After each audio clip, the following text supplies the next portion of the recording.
എല്ലാ സുഹൃത്തുക്കൾക്കും വിൻഡി നൈറ്റ്സിലേക്ക് സ്വാഗതം. കഴിഞ്ഞ എപ്പിസോഡിൽ തുടങ്ങിയ പ്രതികാരദാഹിയായ ആത്മാവ് എന്ന കഥയുടെ അവസാന ഭാഗം നമുക്ക് കേൾക്കാം. അപ്പുവേട്ടൻ ജോലി അന്വേഷിക്കാനായി ബാംഗ്ലൂർ പോയ ദിവസമായിരുന്നു ശ്യാമയുടെ മരണം. അതിനിടയിൽ എന്താണ് സംഭവിച്ചത് വിനു? എന്താണെന്ന് എനിക്കറിയില്ല ഉണ്ണിയേട്ടാ. ആ ദിവസങ്ങളിൽ ഞാൻ ഹോസ്റ്റലിലായിരുന്നു. അപ്പോൾ ഈ കഥയൊക്കെ നീ എങ്ങനെ അറിഞ്ഞു? ഇതൊക്കെ എന്നോട് പറഞ്ഞത് ഉമ്മയാണ്. ഉമ്മയോ? അപ്പുവിൻ്റെ പെങ്ങൾ ഉമ്മയോ? അതെ ഉണ്ണിയേട്ടാ, അപ്പുവേട്ടൻ്റെ പെങ്ങൾ ഉമ്മ തന്നെയാ എന്നോട് ഈ കാര്യങ്ങളൊക്കെ പറഞ്ഞത്. അവളുമായി ഇതൊക്കെ പറയാൻ മാത്രം നിങ്ങൾ തമ്മിൽ 6 വർഷത്തെ പ്രണയത്തിനു ശേഷം ഒരുമിക്കാൻ പോകുന്നവരാണ് ഞങ്ങൾ. കഴിഞ്ഞ ജൂലൈ ആയിരുന്നു കല്യാണ നിശ്ചയം. അടുത്ത മാസം വിവാഹം. ഓ, അങ്ങനെയാണോ? അപ്പോൾ ഇത്രയൊക്കെ നിനക്കറിയുള്ളൂ അല്ലേ? ഇപ്പോൾ ഉമ്മ എവിടെയാ ഉള്ളത്? അവളെ കണ്ട് കുറച്ച് സംസാരിക്കാനുണ്ടായിരുന്നു. അവരൊക്കെ ഇവിടുന്ന് സ്ഥലം മാറിപ്പോയില്ലേ? അപ്പുവേട്ടൻ മരിച്ചത് അവർക്ക് ആ കുടുംബത്തിൽ വല്ലാത്ത തളർച്ചയാണ് ഉണ്ടായത്. അതിനുശേഷം ഉമ്മ ജോലി ചെയ്യുന്ന സ്ഥലത്തേക്ക് താമസം മാറി. അവളിപ്പോൾ IT പ്രൊഫഷണലാണ്. അതെവിടെയാ വിനു? കുറച്ചകലെയാ ഉണ്ണിയേട്ടാ. വിനു ഉണ്ണിക്ക് അഡ്രസ്സ് കൊടുത്തു. ഉണ്ണി പോക്കറ്റിൽ നിന്നും തൻ്റെ മൊബൈൽ എടുത്തു. അരുൺ, നീ ഫ്രീ ആണെങ്കിൽ ഒരിടം വരെ പോകാനുണ്ട്. പെട്ടെന്ന് വരണം. ഓക്കേടാ, ഞാനിതാ എത്തി. ഉണ്ണി തൻ്റെ വീട്ടിലേക്ക് എത്തുമ്പോഴേക്കും അരുൺ തൻ്റെ വീട്ടിൽ ചെറിയച്ഛനുമായി സംസാരിക്കുകയായിരുന്നു. ഉണ്ണിയെ കണ്ടതും അവരുടെ സംസാരം മുറിഞ്ഞുപോയി. ആ, നീ എത്തിയോ അരുൺ? അതെ, നീ വിളിക്കുമ്പോൾ ഞാൻ ഇവിടെയായിരുന്നു. കുറച്ചു നേരമായി വന്നിട്ട്. അപ്പോൾ ചെറിയച്ഛനാ പറഞ്ഞത് നീ പുറത്തു പോയെന്ന്. നീ വരാൻ വേണ്ടി വെയിറ്റ് ചെയ്യായിരുന്നു. അല്ല, നിന്നെ ക്ലബിൽ കാണാനില്ലല്ലോ? എനിക്ക് വിനുവിനെ കണ്ട് ചില കാര്യങ്ങൾ അറിയാനുണ്ടായിരുന്നു അരുൺ. അതിൽ ചിലതൊക്കെ ഞാൻ അറിഞ്ഞു. ഉണ്ണി തൻ്റെ കണ്ണുകൾ ചെറിയച്ഛനിലേക്ക് തിരിച്ചു. ഒരു വെപ്രാളം എന്ന പോലെ ചെറിയച്ഛൻ അകത്തേക്ക് കയറിപ്പോയി. അരുൺ, വണ്ടിയെടുക്ക്, ഒരു സ്ഥലം വരെ പോണം. അരുണിന്റെ സ്കൂട്ടർ സ്റ്റാർട്ടാക്കി റോഡിലേക്ക് കയറി. എന്തൊക്കെയോ അറിയാൻ വെമ്പുന്ന മനസ്സുമായി ഉണ്ണി പുറകിലിരുന്നു കൊണ്ട് പറഞ്ഞു, എല്ലാരും എന്തൊക്കെയോ എന്നിൽ നിന്നും മറച്ചുവെക്കാൻ ശ്രമിക്കും പോലെ. ഒക്കെ നിന്റെ തോന്നലാ ഉണ്ണി. അല്ല ഉണ്ണി, എവിടേക്കാണ് ഈ യാത്ര? നീ പറഞ്ഞില്ലല്ലോ. ഉമ്മയുടെ വീട്ടിലേക്ക്. ഏതുമ്മ? അപ്പുവേട്ടന്റെ ഉമ്മ. ഉമ്മ എന്ന് കേട്ടതും അരുണിന്റെ കൈകൾ ചെറുതായൊന്ന് വിറച്ചു. ഓടിച്ചുകൊണ്ടിരുന്ന സ്കൂട്ടർ അല്പം തെന്നി. ഏതോ ചിന്തയിൽ നിന്നുണരും പോലെ ഒരു ഞെട്ടൽ. അരുൺ നിശബ്ദനായി. ഭയവും സങ്കടവും എല്ലാം ആ മുഖത്തേക്ക് ഓടിവന്നു. വണ്ടി ഒരു സൈഡിലേക്ക് ഒതുക്കിയിട്ടു. അരുൺ, ഇതെന്തിനാ വണ്ടി നിർത്തിയേ? നിനക്ക് എന്തു പറ്റി? നീ അവിടെ പോകണ്ടുണ്ണി. വിറയാർന്ന സ്വരത്തിൽ അരുൺ ഉണ്ണിയെ നോക്കി പറഞ്ഞു. അവിടെ പോയാൽ ഇപ്പോൾ എന്താ കുഴപ്പം? അല്ല, നീ എന്താ വല്ലാതെ? ഉമ്മയെക്കുറിച്ച് പറഞ്ഞപ്പോൾ നിന്റെ മുഖവും ഭാവവും മാറിയത് ഞാൻ ശ്രദ്ധിച്ചു. എന്താ എന്താ നിന്റെ പ്രശ്നം? നീ പോകരുതുണ്ണി, നീ പോകരുത്, പ്ലീസ്. ഞാൻ പറയുന്നൊന്ന് കേൾക്കൂ. ഇത്തവണ അല്പം ദേഷ്യത്തോടെ ഉണ്ണി പറഞ്ഞു. എന്താടാ കാരണമൊന്നുമില്ലാതെ നീ പോകരുതെന്ന് പറയാൻ? നീ കാരണം വ്യക്തമായി പറയൂ. എന്നാൽ എൻ്റെ പോക്ക് ഞാൻ ക്യാൻസൽ ചെയ്യാം. കാരണം എന്നോട് ചോദിക്കരുതുണ്ണി. ഉണ്ണിക്ക് വല്ലാതെ ദേഷ്യം ഇരച്ചു കയറി. അരുണിന്റെ മുഖത്ത് നോക്കി കവിളിലേക്കൊരു അടി കൊടുത്തു. പെട്ടെന്ന് കിട്ടിയ അടിയായതുകൊണ്ട് അരുണിന് വല്ലാത്ത ഷോക്കായിരുന്നു അത്. ഉണ്ണി, അവൻ കവിൾ തടവിക്കൊണ്ട് വിളിച്ചു. അരുൺ, സോറിടാ, റിയലി സോറി. നീയെങ്കിലും എന്നെയൊന്ന് മനസ്സിലാക്കൂ. ഈ നാട് എനിക്കൊരിക്കലും സന്തോഷം നൽകിയിട്ടില്ല. എൻ്റെ അച്ഛനും അമ്മയും കൂടപ്പിറപ്പും ആക്സിഡൻ്റായി മരിച്ചത് ഈ നാട്ടിൽ വെച്ചാണ്. ചെറുപ്പത്തിലുള്ള ചെറിയച്ഛൻ്റെ ആട്ടും തുപ്പും നീയൊക്കെ കണ്ടതല്ലേ? ചെറുപ്രായത്തിൽ എന്തെന്നില്ലാതെ അലഞ്ഞവനല്ലേടാ ഞാൻ. എന്നെ സ്നേഹിക്കുന്നവർ ഓരോന്നായി പോയിട്ടേയുള്ളൂ. എൻ്റെ അച്ഛൻ, അമ്മ, പിന്നെ നന്ദൻ, അപ്പുവേട്ടൻ, ശ്യാമ ഒക്കെ എനിക്ക് പ്രിയപ്പെട്ടവരായിരുന്നില്ലേടാ. അവരൊക്കെ പോയില്ലേ? ഈ നാട്ടിലേക്ക് തിരിച്ചു വന്ന മുതൽ സ്വസ്ഥതയില്ലാതെ അലയുകയാണ് ഞാൻ. ഉറക്കമില്ലാത്ത രാത്രികളായിരുന്നു. ശ്യാമ, അവളെൻ്റെ ഉറക്കം കെടുത്തുന്നു. അവളിലൂടെ എനിക്കൊരുപാട് കാര്യങ്ങൾ അറിയാനുണ്ട്. അതിനൊക്കെ വേണ്ടിയല്ലേ ഞാൻ നിന്നെ കൂട്ടുവിളിച്ചത്. ബഷീർ ഇതൊക്കെ എൻ്റെ പ്രാന്താണെന്നും പറഞ്ഞ് ഒഴിഞ്ഞുപോയി. ഇനി നീ എന്നോട് മറച്ചു വയ്ക്കുന്ന ഓരോ കാര്യവും ഞാൻ ഏതുവഴി വേണമെങ്കിലും അറിയും. നീ മടങ്ങിപ്പൊയ്ക്കോളൂ. എനിക്കാരും വേണ്ട. ആരും. വളരെ സങ്കടത്തോടെ ഉള്ളിലുള്ളതൊക്കെ പൊട്ടിപ്പുറത്തേക്ക് വന്നു. തീക്കനൽ പോലെ പൊള്ളുന്ന അവന്റെ മനസ്സ് അരുൺ നേരിൽ കണ്ടു. ഇല്ല ഉണ്ണി, നമുക്ക് പോകാം. ഇനി ഞാനൊന്നും നിന്നോട് മറച്ചു വയ്ക്കുന്നില്ല. പറയണമെല്ലാം. ഉണ്ണി ഒരു നിമിഷത്തേക്ക് നിശബ്ദനായി. ഉമ പറഞ്ഞറിയുന്നതിനേക്കാൾ നല്ലത് ഞാൻ പറയുന്നതല്ലേ? അരുൺ അവനെ കടപ്പുറത്തേക്ക് കൂട്ടിക്കൊണ്ടുപോയി. എന്റെ ഈ തുറന്നു പറച്ചിലിന് കടലമ്മയും സാക്ഷിയാകട്ടെ. ഭീതിയേറിയ അരുണിന്റെ മുഖത്തേക്ക് ഉണ്ണിയുടെ കണ്ണുകൾ ഓടിക്കയറി. പതിയെ അവൻ പറഞ്ഞു തുടങ്ങി. അവൾ ശ്യാമ. അവൾ ഒരു ആത്മാവാണെന്ന് പറഞ്ഞില്ലേ? ശരിയാ. അവൾ പ്രതികാരദാഹിയായ ആത്മാവ് തന്നെയാണ്. നിന്റെ കൂടെ അവളുടെ വീട്ടിലേക്ക് വന്ന ആ രാത്രി അവളെ നീ മോചിതയാക്കി. ആ ഇരുമ്പുപെട്ടിയുടെ അടുത്തുള്ള ആണി, അത് നീ ഞാൻ കാണുമ്പോഴേക്കും പറിച്ചു കളഞ്ഞിരുന്നു. ആ പറമ്പിലായി ഒതുങ്ങി നിന്ന ആത്മാവിന് ഇന്ന് പുറത്തു കടക്കാൻ ഭാഗ്യം കിട്ടി. അന്ന് എനിക്ക് രാത്രി ഉറങ്ങാൻ കഴിഞ്ഞിരുന്നില്ല. അവളെന്നെ വേട്ടയാടിക്കൊണ്ടിരുന്നു. അവളുടെ രഹസ്യങ്ങൾ അറിയുന്ന ഒരേ ഒരാൾ ഞാനാണ്. അരുൺ, ഇതെന്തൊക്കെയായി പറയുന്നേ? അതേ ഉണ്ണി, ഞാനെല്ലാം പറയാം. നീ ഉമയെ കാണാൻ പോകരുത്. അവൾ നിന്റെ തറവാടിന്റെ അടിത്തറ ഇളക്കി കാണാൻ കൊതിക്കുന്ന പെണ്ണാണ്. അവളുടെ അടുത്ത് പോയാൽ അത് ശരിയാവില്ല ഉണ്ണി. അരുൺ, പ്ലീസ്, എന്നെ നീ ഭ്രാന്ത് പിടിപ്പിക്കല്ലേ. ഒന്ന് തെളിച്ചു പറ. നീ പോയ ആ രാത്രി നിന്നെ ഒരുപാട് തിരഞ്ഞെങ്കിലും നിന്നെ കണ്ടു കിട്ടാത്തപ്പോൾ തിരച്ചിൽ അവസാനിപ്പിച്ചു. എല്ലാവരുടെയും മുഖത്ത് സങ്കടം നിഴലിക്കുമ്പോൾ നന്ദന്റെ മുഖത്ത് സന്തോഷം കാണാമായിരുന്നു. അവൻ നീ പകുതിയാക്കി നിർത്തിയ ശ്യാമയുടെയും അപ്പുവേട്ടന്റെയും സ്നേഹം അവൻ നിനക്ക് പകരമായി അവരോട് കൂട്ടുകൂടി. കത്തുകൾ കൈമാറാൻ സഹായിച്ചു. അങ്ങനെ അവരുടെ വിശ്വാസം കയ്യിലെടുത്തു. ശ്യാമ അവനോട് ഒരു സഹോദരനെ പോലെ പെരുമാറി. തിരിച്ചവന് അവളോട് സൗഹൃദമല്ലായിരുന്നു, കാമമായിരുന്നു. അടങ്ങാത്ത കാമം. അവൾക്ക് അവനെ ഒരു സഹോദരനെ, കൊച്ചനുജനെ പോലെ സ്നേഹവും ബഹുമാനവുമായിരുന്നു. എപ്പോൾ വേണമെങ്കിലും വീട്ടിലേക്ക് കടന്നു ചെല്ലാനുള്ള സ്വാതന്ത്ര്യവും. ഈ സമയങ്ങളിൽ അവൾ കൊടുക്കുന്ന കത്തുകളൊന്നും തന്നെ അപ്പുവേട്ടന് കൊടുക്കാതെ നന്ദൻ മാറ്റിവെക്കാൻ തുടങ്ങി. അപ്പുവേട്ടൻ കൊടുക്കുന്ന കത്തുകളും അവൻ ശ്യാമയെ ഏൽപ്പിക്കാതെയായി. ആ സമയങ്ങളിലാണ് അവൻ അവളോട് അപ്പുവേട്ടനെക്കുറിച്ച് വേണ്ടാത്തത് എന്തൊക്കെയോ പറഞ്ഞു കൊടുത്തു. ശ്യാമയ്ക്ക് അവനെക്കുറിച്ച് ചില സംശയങ്ങൾ തോന്നിയെങ്കിലും അവൾ അത് കാണിച്ചില്ല. നന്ദൻ കോളേജിലെ രുദ്രനുമായി ഒരു ദിവസം വന്നു. രുദ്രനെ ശ്യാമയ്ക്ക് പരിചയപ്പെടുത്തി. രുദ്രൻ നല്ലവനെന്ന് ഒറ്റനോട്ടത്തിൽ അവൾക്ക് മനസ്സിലായി. പിന്നീട് രുദ്രൻ അവളെ സ്നേഹമാണെന്ന പേരിൽ പോകുന്ന വഴിവക്കിലൊക്കെയും കാത്തിരിക്കാൻ തുടങ്ങി. അവൾ അവനെ മൈൻഡ് പോലും ചെയ്തില്ല. വീട്ടിൽ നിന്നും പുറത്തേക്ക് ഇറങ്ങാൻ പറ്റാത്ത അവസ്ഥയിലായി അവൾ. നന്ദനോട് ശ്യാമ കാര്യം പറഞ്ഞെങ്കിലും നന്ദൻ അറിയാത്ത മട്ടു കാണിച്ചു. ഈ സമയം നന്ദൻ അപ്പുവേട്ടനെ തെറ്റിദ്ധരിപ്പിക്കുകയും ചെയ്തു. രുദ്രനുമായി ശ്യാമ പ്രണയത്തിലാണെന്നും അവർ പരസ്പരം കത്തുകൾ കൈമാറിയെന്നും. അപ്പുവേട്ടന് ഇതൊരു ഷോക്ക് തന്നെയായിരുന്നു. അവർ പരസ്പരം കാണാൻ ശ്രമിച്ചെങ്കിലും ഏത് രീതിയിലും നന്ദൻ തടസ്സം നിന്നു.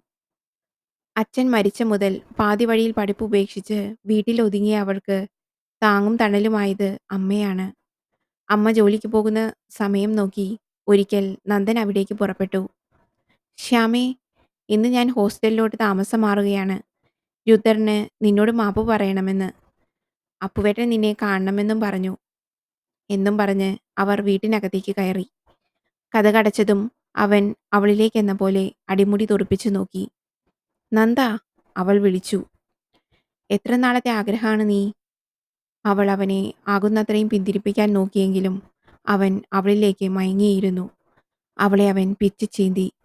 അടുത്തത് രുദ്രനു വേണ്ടി എന്നും പറഞ്ഞ് രുദ്രൻ അവന്റെ വികാരങ്ങളൊക്കെയും അവളിലേക്ക് ചേർത്തു. പൊട്ടിക്കരയാൻ പോലും കഴിയാതെ ശ്യാമ ആ മുറിയുടെ മൂലയിൽ കിടന്നു പുളഞ്ഞു. രക്ഷിക്കൂ എന്ന് മന്ത്രിച്ചുകൊണ്ടേയിരുന്നു. അവളിലെ ചോര മുഴുവൻ ഊറ്റിക്കുടിച്ച ചെന്നായ വീട് വിട്ടുപോയി. നന്ദൻ, അരുൺ, എനിക്ക് തല കറങ്ങുന്നു. നന്ദൻ അവളെ, രുദ്രനും. അയ്യോ, എനിക്ക് വിശ്വസിക്കാനേ വയ്യ. എന്റെ ദൈവമേ, എന്തൊക്കെയാ ഞാൻ ഈ കേൾക്കുന്നേ? അപ്പോൾ ആ കത്ത്, ഏത് കത്താ ഉണ്ണി? അവൾ രുദ്രന്റെ കാര്യങ്ങൾ എഴുതിയ ഒരു കത്ത്. അത് അപ്പുവേട്ടന്റെ കയ്യിൽ അന്ന് എത്തിയിരുന്നെങ്കിൽ. അപ്പോൾ അപ്പുവേട്ടനൊന്നും അറിഞ്ഞില്ലേ അരുൺ? അപ്പുവേട്ടനെ വിളിച്ചു വരുത്തി ശ്യാമയുടെ വീടിന്റെ അകത്തു നിന്നും രുദ്രൻ ഇറങ്ങുന്നത് നന്ദൻ കാണിച്ചു കൊടുത്തു. ഏതൊരാണും താൻ നെഞ്ചോട് ചേർത്ത പെണ്ണ് മറ്റൊരുവനായി കാണാൻ പറ്റാത്ത സാഹചര്യത്തിൽ കണ്ടാൽ എന്താ സംഭവിക്കുക ഉണ്ണി? അതുതന്നെ ഇവിടെയും സംഭവിച്ചു. വേദനയോടെയെങ്കിലും അവൻ അവളെ എന്നേക്കുമായി ഉപേക്ഷിച്ചു. ഒന്നും അറിയാതെ ശ്യാമ പകച്ചു നിന്നു. അവൾ ഒരു മൂലയിലായി ഒതുങ്ങിക്കൂടി. പിന്നീടാണ് അറിയുന്നത് നന്ദൻ ചെയ്ത ആ തെറ്റ് വലിയൊരു തെറ്റായി മാറുകയാണെന്ന്. അവളുടെ വയറ്റിൽ അച്ഛൻ ഏതെന്നറിയാത്ത പുതുജീവൻ കുരുത്തു തുടങ്ങിയിരുന്നു. അവൾ ഗർഭിണിയായി. ആ സമയം അവളെ ഞാനൊരു അമ്പലത്തിൽ വെച്ചു കണ്ടു. ആകെ ക്ഷീണിച്ച് മുടിയൊക്കെ പാറിപ്പറത്തി ഒരു മാനസിക രോഗിയെപ്പോലെ. അരുൺ, അപ്പോൾ അപ്പുവേട്ടൻ അവളെ കാണാനോ കാര്യം അന്വേഷിക്കാനോ ഒന്നും പോയില്ലേ? ഇല്ല. അപ്പുവേട്ടന്റെ മനസ്സിൽ അവൾ തെറ്റുകാരിയല്ലേ, പിന്നെ എങ്ങനെ പോകും? അവളോടുള്ള വാശിയുടെ പുറത്ത് അപ്പുവേട്ടൻ കല്യാണം കഴിച്ചു. ശ്യാമയെ വിട്ട് അപ്പുവേട്ടൻ വേറെ കെട്ടാനോ? ഹേയ്, വിശ്വസിക്കാൻ പറ്റില്ലല്ലോ അരുൺ. അപ്പുവേട്ടന്റെ പെണ്ണ് ആരെന്നറിയണ്ടേ ഉണ്ണി? ഈ നാട്ടിലുള്ളവൾ തന്നെയാ. നന്ദന്റെ പെങ്ങൾ മാളു. മാളുവോ? അതെ, മാളു തന്നെ. എന്നിട്ട് ചെറിയച്ഛനൊന്നും പറഞ്ഞില്ലല്ലോ? അങ്ങ് ദൂരെയാണ് മാളുവിനെ കെട്ടിച്ചതെന്നും ജാതകദോഷം കൊണ്ട് അവൻ മരിച്ചുപോയെന്നുമാണ് എന്നോട് പറഞ്ഞത്. എനിക്കുടനെ ചെറിയച്ഛനെ കാണണം. എന്നോട് ഈ കള്ളങ്ങളൊക്കെയും എന്തിനു പറഞ്ഞു എന്ന് എനിക്കറിയണം. അപ്പുവേട്ടന്റെ മരണകാരണവും അറിയണം.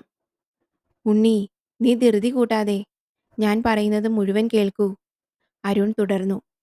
ഉണ്ണി, നിനക്കറിയോ ഞാനിതൊക്കെ എങ്ങനെ അറിഞ്ഞു, എങ്ങനെ സാക്ഷിയായി എന്നൊക്കെ? എല്ലാം ഞാൻ നേരിൽ കണ്ടതാണ്.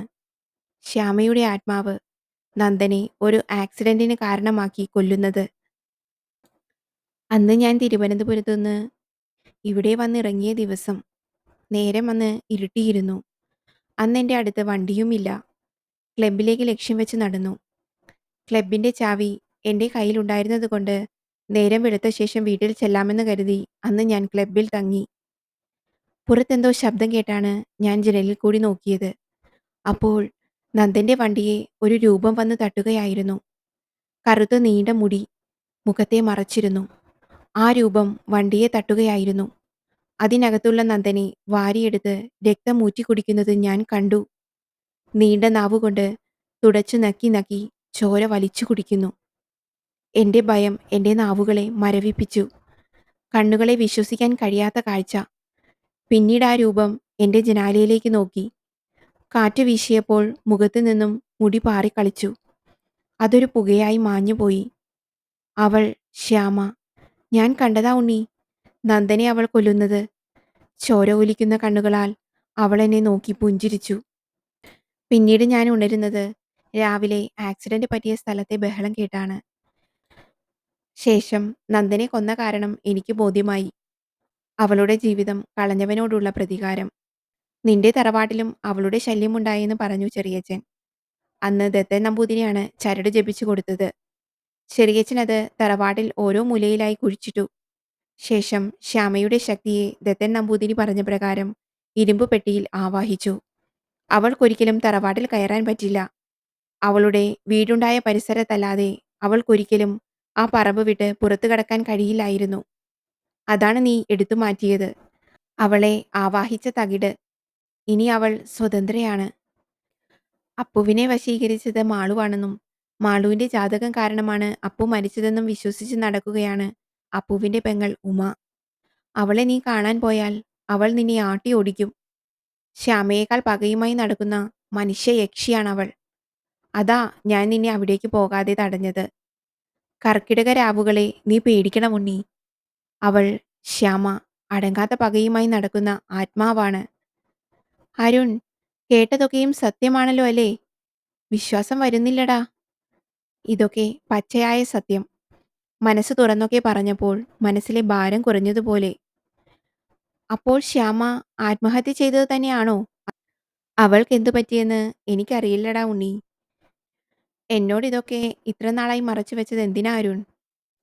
ഞാൻ കണ്ടതൊക്കെ നിന്നോട് പറയരുതെന്നും മാളുവിനെ കെട്ടിയത് അപ്പുവേട്ടനാണെന്ന് പറയരുതെന്നും പറഞ്ഞു. എന്റെ കാല് പിടിച്ച് കരഞ്ഞു. നിന്റെ ചെറിയച്ഛൻ. ചെറിയച്ഛനോ? എല്ലാം മനസ്സിലെ അകത്തളങ്ങളിൽ കൊണ്ടുപോയി ചിന്തകളെ പൂട്ടിയിട്ട് ഉണ്ണി വീട്ടിലേക്ക് നടന്നു. സന്ധ്യ കഴിഞ്ഞു. രാത്രിയിലെ അത്താഴം കഴിഞ്ഞ് ഉമ്മറത്തിരിക്കുന്ന സമയം. ഉണ്ണി, നിന്റെ മുഖമെന്താ വല്ലാതെ? ചെറിയച്ഛനോട് എല്ലാം ചോദിക്കണമെന്നുണ്ട്. എന്നാൽ നേരം വെളുത്തിട്ട് ചോദിക്കാം. ഇപ്പോൾ വാക്കുതർക്കമായി ചെറിയമ്മയും ആളുമൊക്കെ കേൾക്കും. പകലാകട്ടെ, മനസ്സിൽ മന്ത്രിച്ചു. ഒന്നുമില്ല ചെറിയച്ഛാ. ചില കാര്യങ്ങൾ അറിയാനുള്ള നെട്ടോട്ടത്തിലായിരുന്നു ഞാൻ. ചില സംസാരങ്ങൾ കടന്നുപോയി. ചെറിയച്ഛൻ കിടക്കാനൊരുങ്ങി. ഒപ്പം ഉണ്ണിയും അകത്തേക്ക് കയറി. ഉറങ്ങാനുള്ള തയ്യാറെടുപ്പിലായിരുന്നു ഉണ്ണി. അരുൺ പറഞ്ഞതത്രയും മനസ്സീന്ന് മായുന്നില്ല. ലൈറ്റ് ഓഫ് ചെയ്ത് ഉണ്ണി മയക്കത്തിലേക്ക് വഴുതി വീണു. എങ്ങും കൊലുസിന്റെ മണികിലുക്കം. മെല്ലെ ആ ശബ്ദം അടുത്തടുത്തായി കേൾക്കുന്നു. നടന്നു വരും പോലെ പാതിസ്വരത്തിൽ. ഉണ്ണി. ഞാൻ ശ്യാമ. ഉണ്ണി തന്റെ കണ്ണു തുറന്നു നോക്കിയതും അവൾ അവന്റെ കട്ടിലിന്റെ കാലിനരികിൽ ഇരിക്കുന്നു. മുഖം മുടികളാൽ മറഞ്ഞിരിക്കുന്നു. മുടിയുടെ അകത്തുകൂടി ചുവന്ന കണ്ണുകൾ തെളിഞ്ഞു കാണാം. പേടിപ്പെടുത്തുന്ന ആ കണ്ണുകളുടെ തിളക്കം. നീണ്ട കഴുത്ത്, കീറിപ്പറഞ്ഞ പുകപിടിച്ച സാരി, തോളിലൊരു വെള്ള പൊതിഞ്ഞ കുട്ടിയുമായി. കണ്ടാൽ പേടിപ്പെടുത്തുന്ന ഒരു യഥാർത്ഥ യക്ഷിരൂപം. അവളുടെ കൈകൾ എന്റെ നേർക്ക് വന്നു. വിരലുകളിലെ കൂർത്ത നഖങ്ങൾ. അവളുടെ കൈകൾ നീണ്ടുവന്നു. എന്റെ മുടിയിഴകളിൽ തഴുകിക്കൊണ്ടവൾ പറഞ്ഞു, നീ എന്നെ സ്വതന്ത്രയാക്കി. ഉണ്ണി, നീ എന്നെ സ്വതന്ത്രയാക്കി. ഉണ്ണി ആകെ പരിഭ്രമിച്ച് മേലാസകലം മരവിച്ച പോലെ കട്ടിലിൽ നിന്നും ഉയരാൻ പറ്റാത്ത അവസ്ഥ. ശ്യാമയുടെ ആ രൂപം അവനെ വല്ലാതെ അസ്വസ്ഥനാക്കി. നാവ് വഴങ്ങുന്നില്ല. ഉണ്ണി, നീ പേടിക്കേണ്ട. ഞാൻ നിന്നെ ഒന്നും ചെയ്യില്ല. ഒന്നും. എന്നാൽ എന്റെ ജീവിതം നഷ്ടപ്പെടുത്തിയവരെ ഞാൻ വെറുതെ വിടില്ല. അവന്റെ കുടുംബം മുടിക്കും ഞാൻ. അവളുടെ സ്വരത്തിൽ കോപം നിറഞ്ഞൊഴുകി. പൊടുന്നനെ പെട്ടെന്ന് ശ്യാമ അപ്രത്യക്ഷമായി. ഉണ്ണി കട്ടലിൽ നിന്നും ചാടി എണീറ്റു. ശ്യാമ, നീ എവിടെ? അവൻ ചുറ്റും നോക്കി. ഇതെന്റെ തോന്നലല്ല. ശരിക്കും ശ്യാമയെ ഞാൻ കണ്ടതാണ്. ചെറിയച്ഛന്റെ മുറിയിൽ ആ രാത്രി. എങ്ങും പാദസ്വരത്തിന്റെ കിലുക്കം. ശബ്ദം ഉറക്കത്തിനെ വല്ലാതെ അസ്വസ്ഥനാക്കുന്നു. ചെറിയച്ഛൻ ഞെട്ടിയുണർന്നു. ആരാ അത്? ഞാൻ ശ്യാമ. പേടിച്ചു വിറച്ചുകൊണ്ട് ചെറിയച്ഛൻ വീണ്ടും ആരാഞ്ഞു. ആരാത്? ഞാൻ ശ്യാമ. മറുപടി കേട്ടതും ചെറിയച്ഛൻ വല്ലാണ്ടായി. പെരുവിരൽ മുതൽ തലവരെ എന്തോ കയറിയിറങ്ങും പോലെ ഉള്ളിലും പുറത്തും ഭയം. കീറിപ്പറഞ്ഞ വേഷത്തിൽ തോളിൽ വെള്ള പൊതിഞ്ഞ ഒരു കുട്ടിയുമായി അവൾ. മുടിയുടെ വിടവിലൂടെ അവളുടെ കണ്ണുകൾ മാത്രം തിളങ്ങി. വായിലൂടെ ഒലിച്ചിറങ്ങുന്ന രക്തത്തുള്ളികൾ. ചെറിയച്ഛനെ അവൾ തറപ്പിച്ചു നോക്കി. നിന്റെ ബന്ധനത്തിൽ നിന്നും ഞാനിതാ പുറത്തു കടന്നിരിക്കുന്നു. അവൾ ആർത്തു ചിരിച്ചു. മേലാസകലം വിറച്ചുനിന്ന ചെറിയച്ഛനെ നോക്കി അവൾ വീണ്ടും പറഞ്ഞു, നിന്റെ ബന്ധനത്തിൽ നിന്നും ഞാനിതാ മോചിതയായിരിക്കുന്നു. അനങ്ങാനാവാതെ ചെറിയച്ഛൻ കിടന്ന കിടപ്പിൽ നാമം ജപിച്ചുകൊണ്ടേയിരുന്നു. അവൾ പൊട്ടിച്ചിരിച്ചുകൊണ്ടേയിരുന്നു. ഈ സമയം ഉണ്ണി ഉറക്കം വരാതെ തന്റെ ഫോണിൽ ഫേസ്ബുക്ക് ഓൺ ചെയ്ത് ഫോണിൽ കുത്തിക്കൊണ്ടിരുന്നു. അവൻ വരാന്തയിലേക്ക് പോയി. ചെറിയച്ഛന്റെ റൂം കടന്നു വേണം വരാന്തയിലേക്ക് കയറാൻ.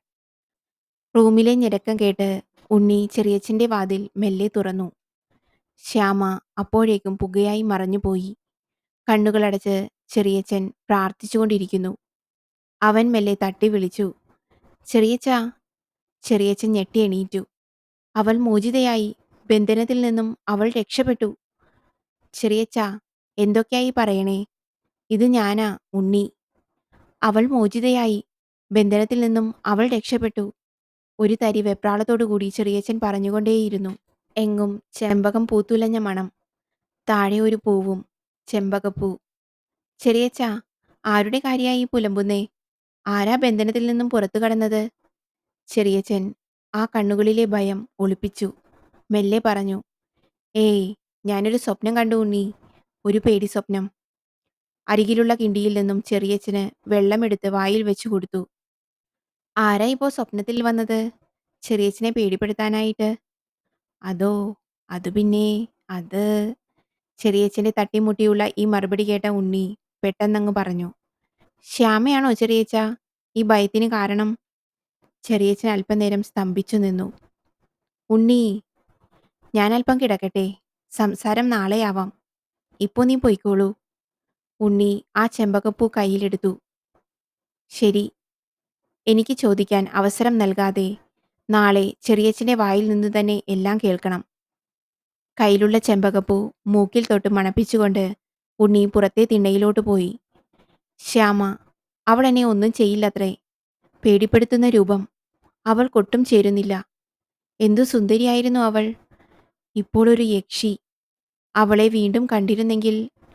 അവൻ വിദൂരതയിലേക്ക് നോക്കിയിരുന്നു. എങ്ങും ഇരുട്ട് പൊതിഞ്ഞിരിക്കുന്നു.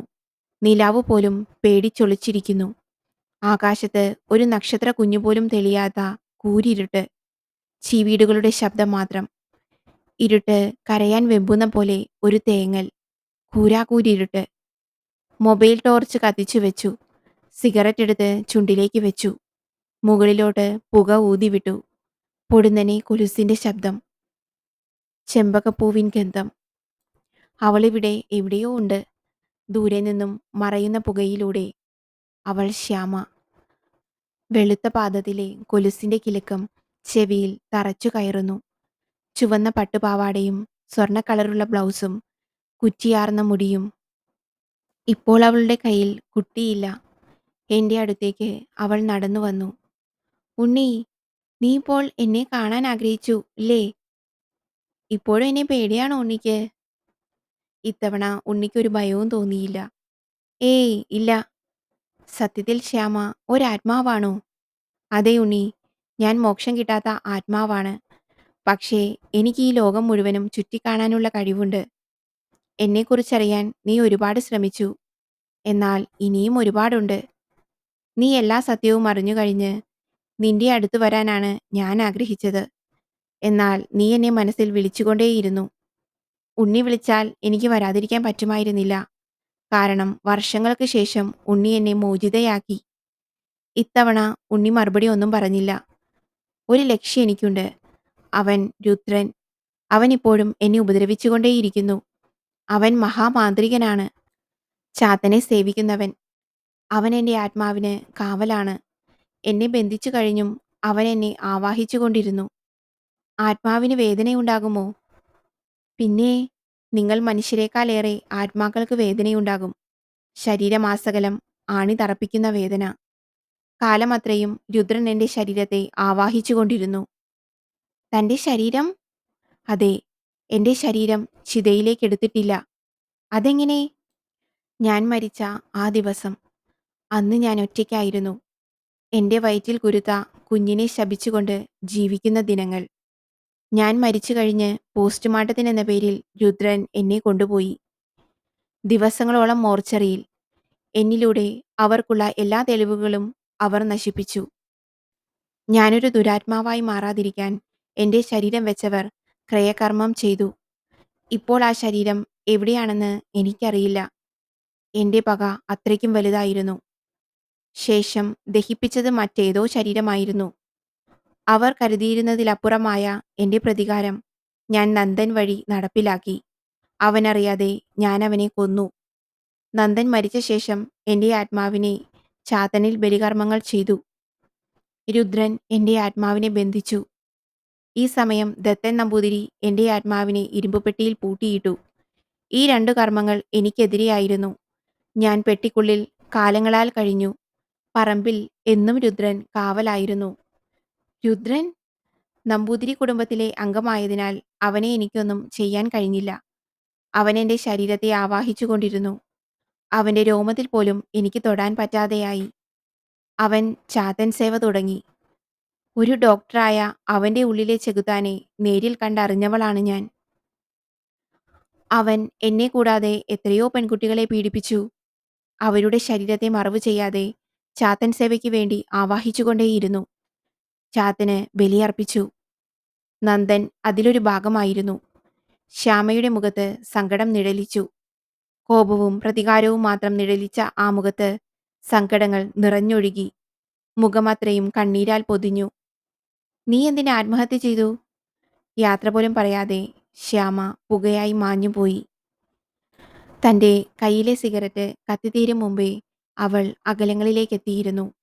മിന്നൽ വേഗത്തിൽ അവൾ മായയായി. പുലരിയിൽ പൂമുത്തുകൾ വിതറിക്കൊണ്ട് സൂര്യൻ കിഴക്കുദിച്ചു. പതിവിലും നേരത്തെ ഉണ്ണി എണീറ്റു. ഇന്നലെ രാത്രി ഒട്ടും ഉറങ്ങിയില്ല. ക്ഷീണം അത്രയും മുഖത്ത് കാണാനുമില്ല.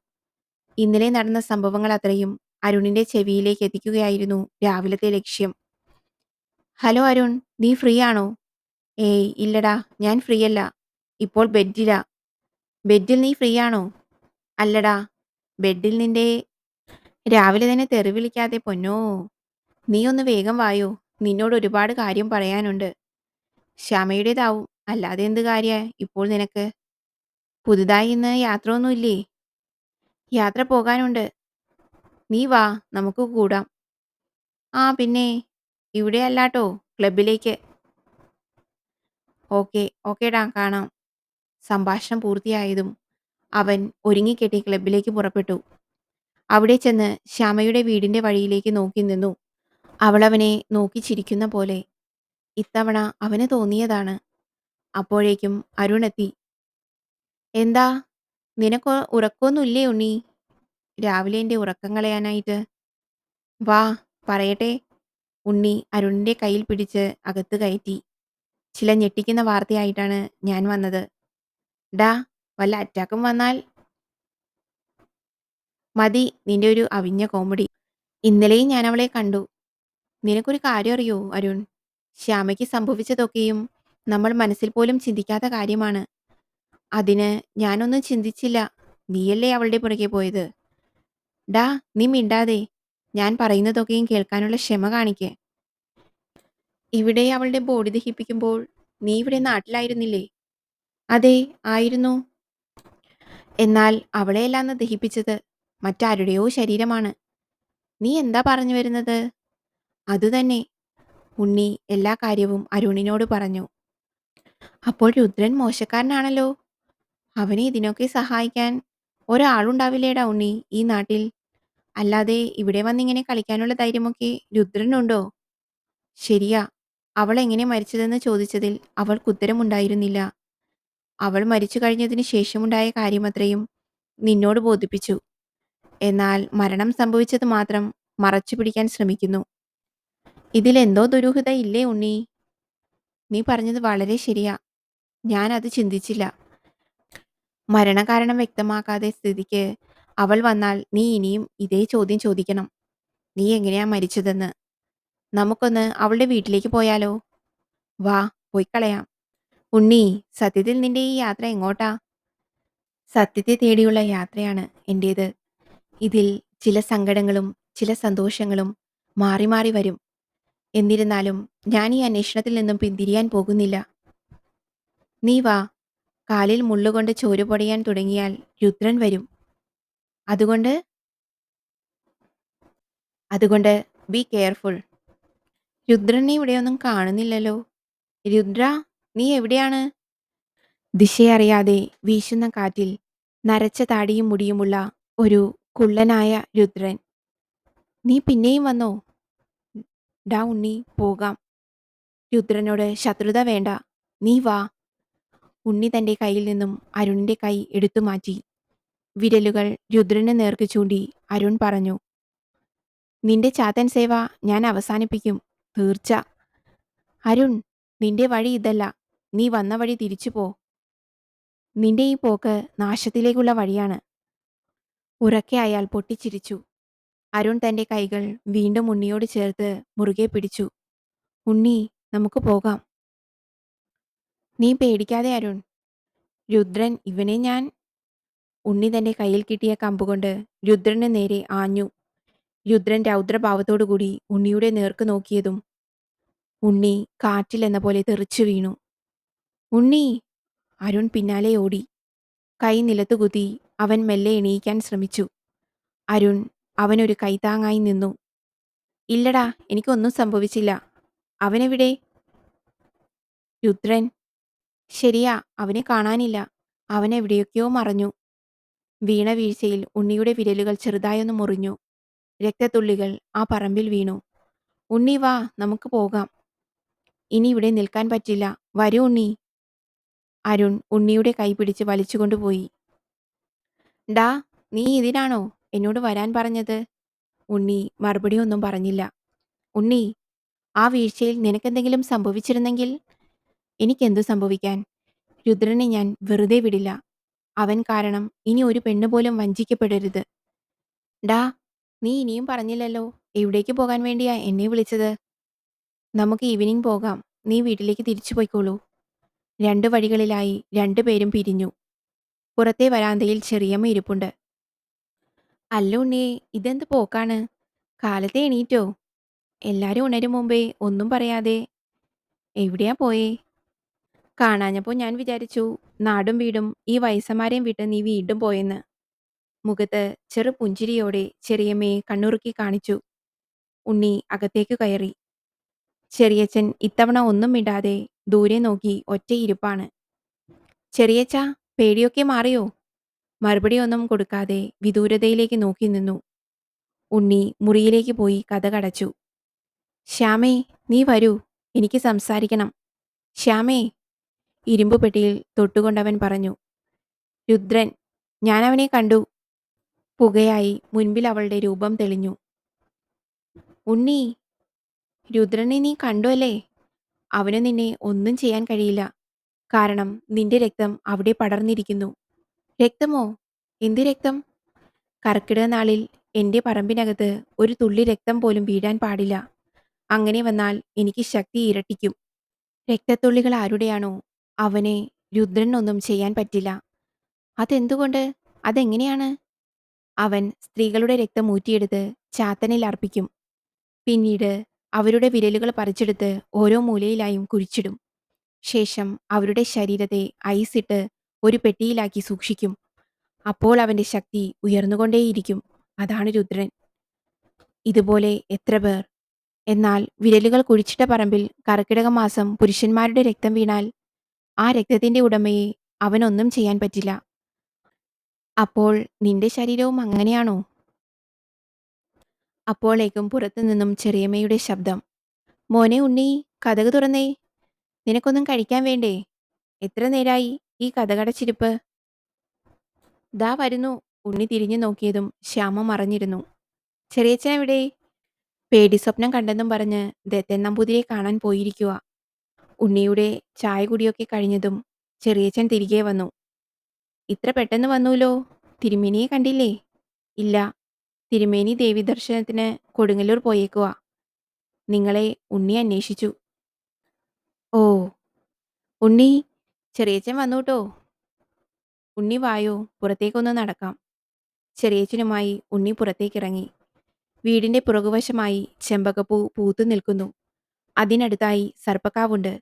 അവിടെ ലക്ഷ്യമിട്ട് രണ്ടുപേരും നടന്നു. ചെറിയച്ഛൻ ഓരോ കാര്യങ്ങൾ പറയാൻ തുടങ്ങി. എന്റെ കുട്ടിക്കാലം മുതൽക്കുള്ള കാവ, മുടങ്ങാതെ തിരിതെളിച്ചു വരുന്ന കാവ്. ചെറിയമ്മയ്ക്ക് തളർവാദം പിടിച്ച മുതൽ തിരിതെളിക്കാതെയായി. എന്റെ കുട്ടി മാളുവാണെങ്കിൽ മുറിക്ക് പുറത്തിറങ്ങാറില്ലല്ലോ. എന്നോടൊന്നും മിണ്ടിയിട്ട് കാലങ്ങളായി. അവളുടെ ജീവിതം ഞാൻ ഇല്ലാതാക്കിയില്ലേ? ചെറിയച്ഛൻ്റെ വിതുമ്പലോടുള്ള കരച്ചിൽ പിന്നീടത് പൊട്ടിക്കരച്ചിലായി. ഗർജിക്കുന്ന സിംഹക്കുട്ടിയായ ചെറിയച്ഛൻ ഇന്നിതാ പിഞ്ചു കുഞ്ഞുങ്ങളെ പോലെ കരയുന്നു. എൻ്റെ മനസ്സിനെ വല്ലാതെ സങ്കടപ്പെടുത്തുന്നു. എന്നാലും കരയട്ടെ, പൊട്ടി പൊട്ടി തന്നെ കരയട്ടെ. ആ മനസ്സ് എനിക്ക് കാണാം. കാലങ്ങളായുള്ള ദുഃഖങ്ങളുടെ ഭാണ്ഡക്കെട്ട് പേറി നടക്കുന്നതിനേക്കാൾ നല്ലതാണ് ഈ കരച്ചിലും ഏറ്റുപറയലും. ഉണ്ണി തൻ്റെ കൈകൊണ്ട് ചെറിയച്ഛൻ്റെ തോളിൽ തട്ടി. ഒരു പിടി ആശ്വാസം എന്ന പോലെ. കരയാതെ ചെറിയച്ഛ, എനിക്കെല്ലാം അറിയാം. അപ്പുവേട്ടനല്ലേ മാളുവിനെ കെട്ടിയതും ജാതകദോഷം കൊണ്ട് മരണപ്പെട്ടതുമെല്ലാം. അവിടെയുള്ള കാവിലേക്ക് നോക്കി ചെറിയച്ഛൻ. എൻ്റെ നാഗതമാരെ, എൻ്റെ ഈ വിധി ഒരച്ഛനും വരുത്താതിരിക്കട്ടെ. എൻ്റെ മനസ്സിലെ ഭാരമെത്രയും ഞാൻ ഈ നാഗതന്മാർക്ക് ഏൽപ്പിക്കുന്നു. ചെറിയച്ഛ, എൻ്റെ മുന്നിൽ നിന്നും ഇങ്ങനെ കരയാതെ. ഉണ്ണി, ഞാൻ ഞാൻ പാപിയാണ്. എൻ്റെ മകൻ്റെ കൊള്ളരുതായ്മയ്ക്ക് കൂട്ടുനിന്ന പാപി. അവൻ്റെ വിഴുപ്പും ചുമന്ന് നടന്ന അവളെ ഞാനാണ് ഞാനാണത് ചെയ്തത്. ശ്യാമ, അവൾ ഗർഭിണിയാണെന്നും എൻ്റെ മോനാണ്, എൻ്റെ മോൻ നന്ദൻ, അവനാണ് യഥാർത്ഥ പ്രതിയെന്നും എനിക്ക് മനസ്സിലായി. ഒരിക്കൽ ഞാൻ ശ്യാമയെ കാണാൻ പോയി. പണം നൽകി സഹായിക്കാമെന്ന് പറഞ്ഞു. എൻ്റെ മകനെ വെറുതെ വിടണമെന്ന് അപേക്ഷിച്ചു. എൻ്റെ സങ്കടം അവൾ കാണാൻ കൂട്ടാക്കിയില്ല. നിരാശയായിരുന്നു ഫലം. ഉരുകാത്ത മെഴുകുതിരി പോലെ കത്തിജ്വലിക്കുകയായിരുന്നു അവളുടെ കണ്ണുകൾ. ആകുവോളം ഞാൻ അവളുടെ കാലു പിടിച്ചു. അവളുടെ തീരുമാനം മാറ്റാൻ അവൾ തയ്യാറായിരുന്നില്ല. ഇങ്ങനെ കുറച്ച് ദിവസങ്ങൾ ഞാൻ അവളുടെ പിറകെ നടന്നു. നന്ദനു വേണ്ടി ആകുന്നത്രയും അപേക്ഷിച്ചുകൊണ്ടേയിരുന്നു. ഒരിക്കൽ അബദ്ധത്തിൽ പറ്റിപ്പോയി. ഇന്നത് പറയാൻ കഴിയില്ല. അറിഞ്ഞുകൊണ്ട് തന്നെ എനിക്കത് ചെയ്യേണ്ടി വന്നു. എൻ്റെ നന്ദൻ്റെ ഡോക്ടർ പഠനം പൂർത്തിയാക്കാൻ ഇനി മാസങ്ങൾ മാത്രം. നന്ദനു വേണ്ടി അത് ചെയ്യാതെ എനിക്ക് നിവർത്തിയില്ലായിരുന്നു. അന്ന് അപ്പു ശ്യാമ ചതി ചെയ്തെന്നും പറഞ്ഞ് നാട്ടിൽ നിന്നും കുറച്ചുനാൾ മാറി നിന്നിരുന്നു. ആ ദിവസം വളച്ചു കെട്ടാതെ കാര്യം എന്താന്ന് പറയൂ ചെറിയച്ഛാ. ഇത്രയും നാൾ ഞാൻ വിചാരിച്ചതൊക്കെ തെറ്റായെന്ന് വേണം കരുതാൻ. ഇതിന്റെ തുടക്കം ശ്യാമയിൽ നിന്നായിരുന്നു. ഒടുക്കം ചെറിയച്ഛനിൽ അവസാനിച്ചിരിക്കുന്നു.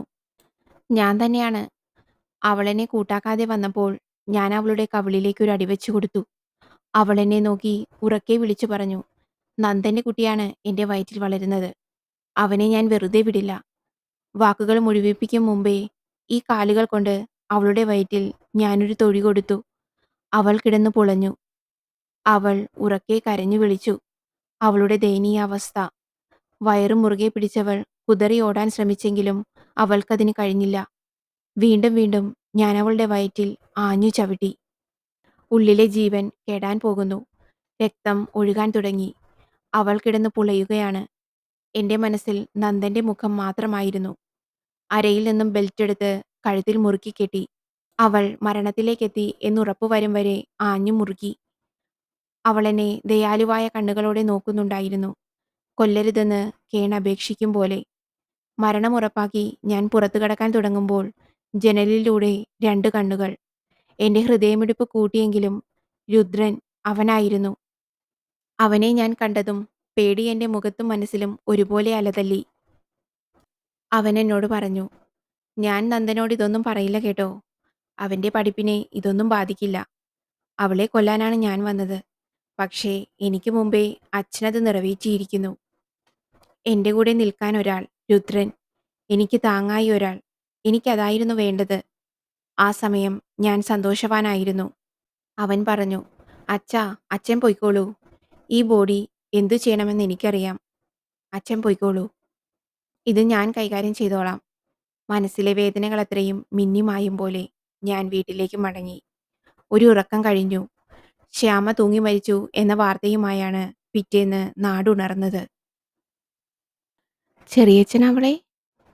അവസ്ഥ അതായിരുന്നു ഉണ്ണി. എന്തവസ്ഥ? നന്ദന്റെ കൊള്ളരുതായ്മയ്ക്ക് കൂട്ടുനിന്ന ഒരച്ഛൻ. സത്യത്തിന്റെ വഴിയെ സഞ്ചരിക്കാൻ എന്നെ പഠിപ്പിച്ച ചെറിയച്ഛൻ. ക്ഷണിക്കാതെ പോയ കല്യാണത്തിനെന്ന് പറഞ്ഞ് എന്നെ കൊതിതീരെ തല്ലിയ ചെറിയച്ഛനാണോ ഈ നീചകർമ്മം ചെയ്തത്? ചെറിയച്ഛൻ ആദ്യമായി ഉണ്ണിയുടെ മുമ്പിൽ പതറി. തല കുമ്പിട്ട് നിന്നു. എല്ലാം ഏറ്റുപറഞ്ഞ ഒരു കുട്ടിയെപ്പോലെ. ഉണ്ണി. അവളെന്നെ മരിച്ചു കഴിഞ്ഞും പിന്തുടർന്നു. രുദ്രനെ ഭ്രാന്തനാക്കി. ഞാൻ ആർക്കു വേണ്ടിയാണോ ഇതൊക്കെ ചെയ്തത്, അവൻ എന്നെ വിട്ടുപോയി. പോയതല്ല, അവൾ നന്ദനെ കൊണ്ടുപോയി. രുദ്രന്റെ മാന്ത്രിക വിദ്യ ഉപയോഗിച്ച് അവൻ അവളുടെ ആത്മാവിനെ കീഴടക്കി. ദത്തൻ നമ്പൂതിരി എന്നെ ശ്യാമയിൽ നിന്നും രക്ഷിച്ചു. അദ്ദേഹം അവളെ ബന്ധിച്ചു. ഇന്നിതാ അവൾ ബന്ധനത്തിൽ നിന്നും മോചിതയായിരിക്കുന്നു. ഇനി എനിക്ക് അധികം ആയുസില്ല ഉണ്ണി. അവൾ എന്നെ കൊല്ലും, തീർച്ച. ചെറിയച്ഛ, നിങ്ങൾക്ക് ഇത്രയും ക്രൂരനാകാൻ എങ്ങനെ സാധിക്കുന്നു? എനിക്ക് വിശ്വസിക്കാൻ പറ്റുന്നില്ല. ചെയ്ത പാപത്തിന്റെ ഫലം അനുഭവിച്ചേ മതിയാവൂ. എന്നാലും ചെറിയച്ഛനെ കാക്കുന്നത് എൻ്റെ ജോലിയാണ്. ഒരു ശക്തിക്കും ഞാൻ വിട്ടുകൊടുക്കില്ല. ചെറിയച്ഛൻ പേടിക്കാതെ. പൊടുന്നനെ വന്ന ഒരു കാറ്റ്. ആലിലകളൊക്കെയും പറന്നു വീണു. കാവുകളിലെ കാടുകൾ ആടിയുലയുന്ന ശബ്ദം. എങ്ങും ചെമ്പകപ്പൂവിൻ്റെ സുഗന്ധം. ചില്ലയിൽ നിന്നും ഒരു ചെമ്പകപ്പൂവ് ഉണ്ണിയുടെ തോളിലേക്ക് വീണു. ഉണ്ണി അത് കൈകൊണ്ടെടുത്തു. ചെറിയച്ഛൻ്റെ കയ്യിൽ മുറുകെ പിടിച്ചു. വാ, അകത്തോട്ട് പോകാം ചെറിയച്ഛ. ഉണ്ണി ചെറിയച്ഛനെ വിളിച്ചകത്തേക്ക് കൊണ്ടുപോയി. പിന്നീട് ഉണ്ണി അരുണിനെയും കൂട്ടിക്കൊണ്ട് രുദ്രന്റെ താവളത്തിലേക്ക് പോയി. നേരം സന്ധ്യയാകാറായി. ചുടുവനം. പേരുപോലെ തന്നെ ആ സ്ഥലവും. പകല് പോലും പോകാൻ മടിക്കുന്നിടം. പല പല വീടുകളും കടകളും കടന്നുപോയി. വണ്ടി മുൻപോട്ട് പോകുന്തോറും ഒറ്റപ്പെട്ട വിജനമായ സ്ഥലങ്ങൾ. ഇനിയും 2 കിലോമീറ്റർ ബാക്കി. വണ്ടി മുൻപോട്ട് കുതിച്ചു. നിശ്ചലമായ സ്ഥലം. കാടുകളാൽ പൊതിഞ്ഞ പൊളിഞ്ഞൊരു കെട്ടിടം. കാലങ്ങൾ പഴക്കം തോന്നുന്ന ചുമരുകൾ ഇടിഞ്ഞു പൊളിഞ്ഞ് വീഴാറായിരിക്കുന്നു. മൊബൈൽ ടോർച്ച് അടിച്ച് 2 പേരും മുൻപോട്ട് നടന്നു. എങ്ങും ഇരുട്ടിന്റെ കരച്ചിൽ. ജീർണിച്ച ശവങ്ങളുടെ ഗന്ധം. അരുൺ മൂക്ക് പൊത്തിപ്പിടിച്ചു. ഛർദിക്കാൻ വരും പോലെ. എന്തോ ഒന്നായി പിറകിൽ തട്ടുന്ന പോലെ തിരിഞ്ഞു നോക്കിയതും അരുൺ ഒച്ചവെച്ച് ഉണ്ണിയുടെ അടുത്തേക്ക് ഓടി. ഉണ്ണി! ഒരു കൂട്ടം ശവങ്ങൾ മരച്ചില്ലയിൽ ആടി ഉലയുന്നു. കാലുകൾ കെട്ടിത്തൂക്കി, തല താഴേക്ക്, മുടികൾ താഴെ വീണ് കിടക്കും പോലെ. പേടിപ്പെടുത്തുന്ന കാഴ്ച. ഞാൻ നിന്നോട് പറഞ്ഞതല്ലേ അരുൺ, ഇതൊരു ആത്മാവിൻ വനമാണ്. വനദേവത പോലും ഈ കാഴ്ചകളിൽ നിന്നും പേടിച്ചൊളിച്ചിരിക്കും. നീ പേടിക്കാതെ. ഇതൊക്കെ രുദ്രൻ കെട്ടിത്തൂക്കിയ ആത്മാക്കളാണ്. പകൽ സമയങ്ങളിൽ പ്രത്യക്ഷപ്പെടാതെ രാത്രികാലങ്ങളിൽ മാത്രം കാണുന്ന ശവങ്ങൾ. നമുക്ക് രുദ്രനെ കണ്ടുപിടിക്കേണ്ടേ? അപ്പോൾ ഈ വക തടസ്സങ്ങളൊക്കെ ഉണ്ടാകും. എന്നാൽ ഈ ആത്മാക്കളൊന്നും നമ്മളെ ഒന്നും ചെയ്യില്ല. അവർ വീണ്ടും നടന്നു. മെല്ലെ മെല്ലെ അവർ നടന്നു. രുദ്രന്റെ ശബ്ദം അടുത്തടുത്തായി വന്നു. രുദ്രൻ സംസാരിക്കുകയാണ്. പുക നിറഞ്ഞ ഒരു രൂപത്തോട്. ഹോമാഗ്നിയിൽ കത്തിജ്വലിക്കുന്ന തീ. ചുവന്ന പട്ടിൽ കോർത്തിണക്കിയ ഒരു കൂട്ടം അസ്ഥികൂടങ്ങൾ. അവർ തൊട്ടടുത്തുള്ള ഒരു ഹാളിലേക്ക് ചെന്ന് കയറി. അവിടെ നിറയെ ജീർണിച്ച അവശിഷ്ടങ്ങൾ. പുഴുവും പാറ്റയും പൊതിഞ്ഞിരിക്കുന്ന അവശിഷ്ടം. ജീർണിച്ച മാംസങ്ങൾ ഇളകി വീഴുന്നുണ്ട്. മഞ്ഞയും ചുവപ്പും കലർന്ന ജീർണിച്ച വെള്ളം ഒഴുകുന്നു. വല്ലാത്തൊരു ഗന്ധം. കാണുമ്പോൾ തന്നെ അറപ്പ് തോന്നുന്ന കാഴ്ച. ശ്യാമയുടെ ശരീരം ഇവിടെ എവിടെയോ ഐസ് പെട്ടിയിൽ സൂക്ഷിച്ചിട്ടുണ്ട്. അത് കണ്ടുപിടിക്കണം. എന്നിട്ട് അത് കത്തിക്കണം. എന്നാൽ മാത്രമേ ശ്യാമയ്ക്ക് മോക്ഷം കിട്ടൂ. അപ്പോഴേ രുദ്രനെ അവൾക്ക് വധിക്കാൻ കഴിയുള്ളൂ. അവന്റെ മനസ്സ് ഓർത്തു. പല പല മുറികളിലായി കയറിയിറങ്ങി. ഇടിഞ്ഞു വീഴാറായ കെട്ടിടത്തിന്റെ മച്ചിനു മുകളിൽ അവൻ പതിയെ പതിയെ അനക്കമൊട്ടും കൊടുക്കാതെ മെല്ലെ വലിഞ്ഞു കയറി. നിറയെ പെട്ടികൾ. ചുവന്ന തകിടും പട്ടിൽ പൊതിഞ്ഞ ഭസ്മങ്ങളും. ആദ്യം കണ്ട പെട്ടിയിലെ തകിടും ഭസ്മവും അവൻ എടുത്തുമാറ്റി. കൂർത്ത കണ്ണും ഉന്തിയ പല്ലുകളോടുമുള്ള ഒരു സ്ത്രീരൂപം. അവൻ പേടിച്ചു തെറിച്ചുപോയി. അടുത്ത പെട്ടിയിലേക്ക് ലക്ഷ്യം വെച്ചു. നിറയെ പെട്ടികൾ കാണുന്നു. ഇതിലേതാവും? അവൻ ഓരോ പെട്ടിയുടെയും അടുക്കൽ ചെന്നു. ഐസ് കട്ട പിടിച്ചിരിക്കുന്നതിനാൽ ഒന്നിന്റെയും മുഖം വ്യക്തമല്ല. ഒരു ചുവന്ന കളർ മങ്ങിയ ഐസ് പെട്ടി അവന്റെ ശ്രദ്ധയിൽപ്പെട്ടു. അതിനടുത്തെത്തിയതും ചെമ്പകപ്പൂവിന്റെ ഗന്ധം. ഇതാണ് ഇതാണ് ശ്യാമയുടെ ശരീരമടങ്ങിയ പെട്ടി. ഞാൻ കണ്ടെത്തിയിരിക്കുന്നു. രുദ്രന്റെ അവസാനം തുടങ്ങാൻ പോകുന്നു. മനസ്സിലെ സന്തോഷം അവന്റെ മുഖത്തും പ്രകടമായി. അതിന്റെ തകിട് ഓരോന്നായി മെല്ലെ വലിച്ചു പൊട്ടിച്ചു. കാറ്റുകൾ ആഞ്ഞു വീശി. ഒടുവിൽ ബാക്കിയായ തകിട് വലിച്ചൂരി ശ്യാമയുടെ ശരീരം പുറത്തെടുത്തു. ദുർഗന്ധം നിറഞ്ഞതാണെങ്കിലും അതൊക്കെ സഹിച്ച് അവർ അവിടെ ഒരു കൂട്ടം ഇലകൾ കൂട്ടിക്കത്തിച്ചു. അതിലേക്ക് അവളെ ഇട്ടതും ആലിലകൾ പറന്നു പൊങ്ങി. ആകാശത്തു നിന്നും മിന്നൽ പിണർപ്പുകൾ തെളിഞ്ഞു വന്നു. മാനം രണ്ടായി പിളരും പോലെ. പേടിച്ചു വിറച്ച് അരുണും ഉണ്ണിയും അവിടെ നിന്നു. പൊടുന്നനെ രുദ്രന്റെ ശരീരമാസകലം വിണ്ടുകീറി തുടങ്ങി. ഇത് കണ്ടതും അരുൺ ബോധമറ്റ് താഴെ വീണു. പെട്ടെന്നൊരു പുക. അതിന് പതുക്കെ പതുക്കെ രൂപം മാറ്റം വന്നു. അവൾ ശ്യാമ. കണ്ണുകളിൽ അഗ്നി പുകയുന്നു. കണ്ണിലും ചുണ്ടിലുമായി രക്തം ഒലിച്ചിറങ്ങുന്നു. മുഖമെല്ലാം വെട്ടുകൊണ്ട പാടുപോലെ ചുവന്ന ചോരയുടെ വരകൾ. കൈവിരലുകൾ പാതി മുറിഞ്ഞിരിക്കുന്നു. അതിലൂടെ രക്തം ചീറിപ്പായുന്നു. പാറിപ്പറന്നു നടക്കുന്ന കുച്ചിയാർന്ന മുടി. ഒരു യഥാർത്ഥ യക്ഷി. ഭയാനകം. ഉണ്ണിയുടെ നെഞ്ചൊന്ന് പിടച്ചു. ഉണ്ണി മരത്തിന്റെ മറവിൽ നിന്നും അവളിലേക്ക് ദൃഷ്ടി പതിച്ചു. അവൾ ആർത്തു ചിരിക്കുന്നു. ആ ചിരിയിൽ ഭൂമി കുലുങ്ങും പോലെ. അവൾ രുദ്രന്റെ തലയിൽ 2 കൈകളും വെച്ച് അമർത്തി പിടിച്ചു. രണ്ടായി വലിച്ചു. അവന്റെ ശരീരം രണ്ടായി പിളർന്നു. അവൻ തേങ്ങി, വേദന കൊണ്ട് പുളയും പോലെ. രുദ്രന്റെ ചോര ഒഴുകി ഒഴുകി ഒലിച്ചുപോയി. ശേഷം അവൻ ഭസ്മമായി മാറുകയാണ്. അവൻ മണ്ണോടലിയാൻ തുടങ്ങിയിരിക്കുന്നു. അവൻ അലിഞ്ഞു ചേർന്നു. അവൻ മണ്ണോട് ചേർന്നു ഭസ്മമായി മാറി. അത് നോക്കി ശ്യാമ ആർത്തു ചിരിച്ചുകൊണ്ടേയിരുന്നു. മനസ്സിൽ നിർവൃതി കൊള്ളുന്ന കൊലച്ചിരി. പൊടുന്നനെ വന്ന കാറ്റുമിന്നലും മടങ്ങിപ്പോയിരിക്കുന്നു. എങ്ങും ശാന്തം. കത്തിത്തീരുന്ന ശ്യാമയുടെ ജഡത്തിനരികെ ഉണ്ണി നോക്കി നിന്നു. നിലാവിലെന്ന പോലെ ഒരു പുകരൂപം തീയിലേക്ക് വന്നു. കത്തിത്തീരുന്ന പുകയിൽ നിന്നും രണ്ട് രൂപങ്ങൾ കൈകോർത്ത് പിടിക്കും പോലെ മുകളിലേക്കുയർന്നു. ആകാശത്തിലെ മേഘങ്ങളിലൂടെ അതെവിടെയൊക്കെയോ പോയി മറഞ്ഞു. ഉണ്ണി ഇമവെട്ടാതെ നോക്കി നിന്നു. ശ്യാമ, അവളെ കൊണ്ടുപോയ കരങ്ങൾ അപ്പുവേട്ടൻ്റേതാകും. അവിടെയെങ്കിലും അവർ ഒന്നിക്കട്ടെ, അവരുടേതായ ലോകത്തേക്ക്. അരുണിന്റെ ഫോൺ ബെല്ലടിച്ചു. ഫോൺ അറ്റൻഡ് ചെയ്ത് കഴിഞ്ഞപ്പോൾ അരുണിന്റെ മുഖം വല്ലാതായി. ഡാ ഉണ്ണി, ബഷീറ വിളിച്ചേ. കാവിന് പരിസരത്ത് ചെറിയച്ഛൻ മരിച്ചു കിടക്കുന്നൂന്ന്. അവന്റെ മനസ്സ് മന്ത്രിച്ചു. കർമ്മഫലം. അവൾ അത് നിറവേറ്റിയിരിക്കുന്നു. അപ്പോഴും അവന്റെ ബൈക്കിന് പിറകിൽ ഒരു ചെമ്പകപ്പൂ അവനെ കാത്തു നിൽപ്പുണ്ടായിരുന്നു.